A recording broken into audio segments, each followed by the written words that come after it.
Welcome back, this is part 2 of What Happened to the Terminator series. The Terminator had a somewhat open ending. While the film's plot was entirely self-contained, it did leave open the possibility of a sequel. I didn't think a sequel was entirely necessary, but it would be acceptable. Well, goddamn was the sequel acceptable. Not only did the sequel come out, but it ended up being one of the best sequels ever made. Terminator 2 Judgment Day does everything a sequel should. It manages to be both faithful to the original, as well as expand upon the series' mythology and characters. It builds off the foundations laid by Terminator 1, adding more depth and complexity, but all the while ramping up the stakes and increasing the sheer spectacle of it all with cutting-edge production values. Stay here. I'll be back.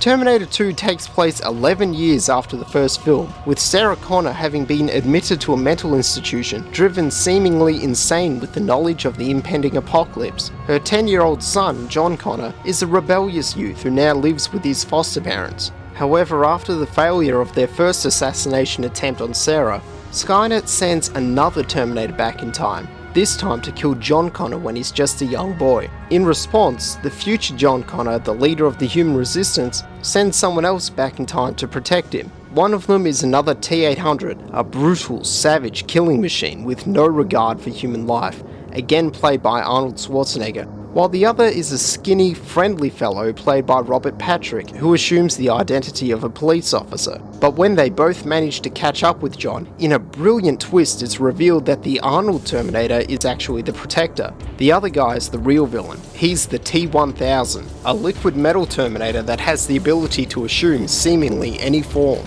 And it's up to John, Sarah, and the good Terminator to find a way to defeat the T-1000 while trying to put a stop to the future war before it begins. Come with me if you want to live.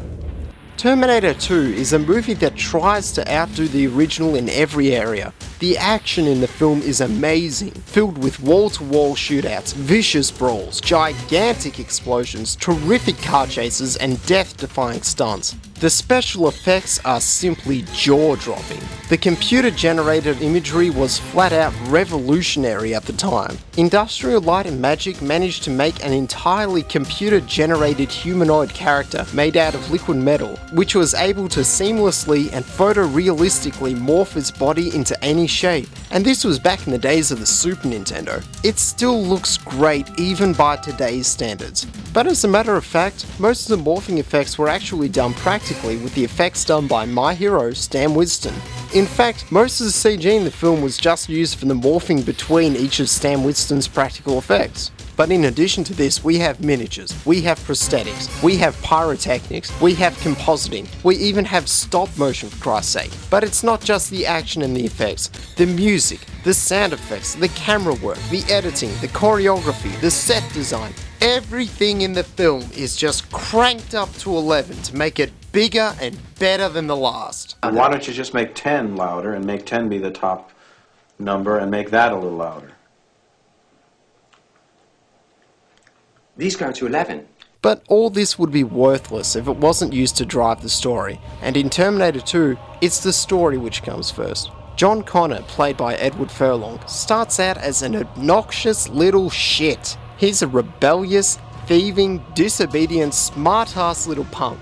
The kid has some real attitude problems. John! Come on, get your ass inside. Do what your mother tells you.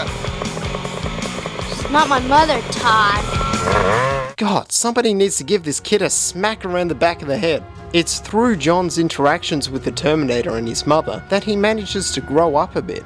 The Terminator becomes a kind of surrogate father to John, protecting him and giving him somebody to talk about his problems to. John eventually learns to assume the role of the leader that he will one day become, and act more mature when it comes to dealing with other people. The Terminator, meanwhile, is a ruthless, mindless killing machine with no capacity to understand human emotion, and is only capable of doing what it's programmed to. But then when it meets up with John, it has to follow his orders since John was the one who sent it back from the future. John orders the Terminator to never kill anyone, and over the course of the film, he tries to teach the Terminator how to be human. The machine keeps this promise, making an interesting twist on the action genre. Usually these kinds of films are about ranking up as high body counts as possible, but here we have an action movie where the hero is doing everything in his power to try to not kill anyone. It's through interactions with John and Sarah that the Terminator begins to learn the finer points of the human condition. By the end of the film, the Terminator learns to think for itself and discovers the value of human life. The Tin Man gets his heart. Sarah Connor starts off as a paranoid nutbag. She had been training John from a young age to become a military leader, but after she was admitted to the mental hospital, her relationship with her son was broken. She has no faith or trust in any other person, particularly the Terminator, and has a depressingly bleak view of humanity, seeing people as ignorant fools who don't appreciate their own lives. However, Sarah manages to restore her faith in humanity, patches up her relationship with her son, and is able to overcome her prejudices, gaining an optimistic look on the future of the human race. The T-1000 is a fantastic villain. Unlike Arnold's T-800, who acts very robotic, with his monotone voice and his stiff movements, the T-1000 acts deceivingly human. He looks very slim and small in appearance, perfectly able to blend in with the crowd. He seems to be able to express genuine emotions, and is able to exploit his understanding of them to his advantage. Robert Patrick is perfectly cast, being able to switch effortlessly between being deceptively human to being a single-minded killing machine, with the ability to portray an obvious sense of threat and menace with a single glance. The film gets incredibly imaginative with his morphing ability, exploiting it to its maximum potential. He can regenerate from gunshot wounds, transform himself into other people, turn his arms into blades, disguise himself as a floor, even catch a punch with his goddamn head. He can even recover from being frozen in liquid nitrogen and shattered into a billion pieces, which might just be the coolest thing I've ever seen in a movie. Hasta la vista, baby. Oh my god!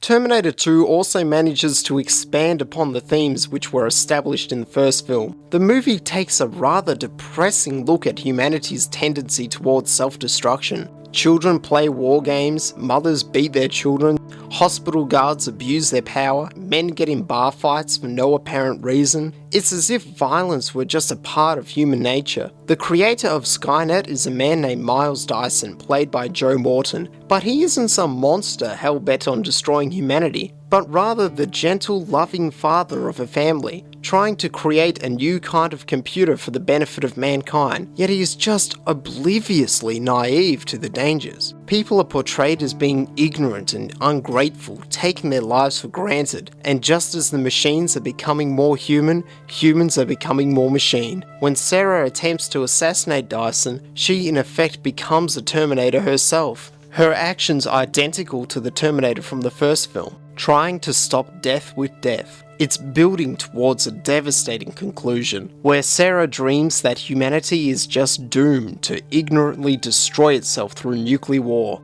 The scenes of nuclear destruction are... oh god, it's just horrific. But while the film has a very bleak look at human nature, it also manages to have a hopeful one, that in spite of all of humanity's evils, there's a potential for good that exists in everyone. Be it through selfless heroism and sacrifice, or even the love between a parent and their child. Everyone has the potential to make a difference for the better. The movie actually challenges the notion that humanity is doomed to violence and self-destruction, as Sarah, John and the Terminator fight to change the future for the better, opposing the notion of fate and destiny to take control of their own lives. The future is not written, there is no fate but what we make. The film ultimately paints an optimistic outlook on humanity's future. After all, if a machine can learn the value of human life, maybe we can too. James Cameron, you've done it again. Just like for Aliens, you have created a sequel that actually rivals the original. In fact, yeah, Terminator 2 is better than the original. It's one of the best sequels ever made to one of the best movies ever made. Well, tune in next week. We're looking at Terminator 3: Rise of the Machines. Hey, are you gonna pay for that?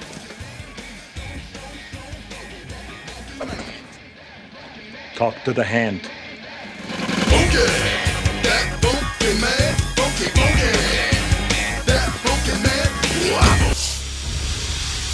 Stay here. I'll be back.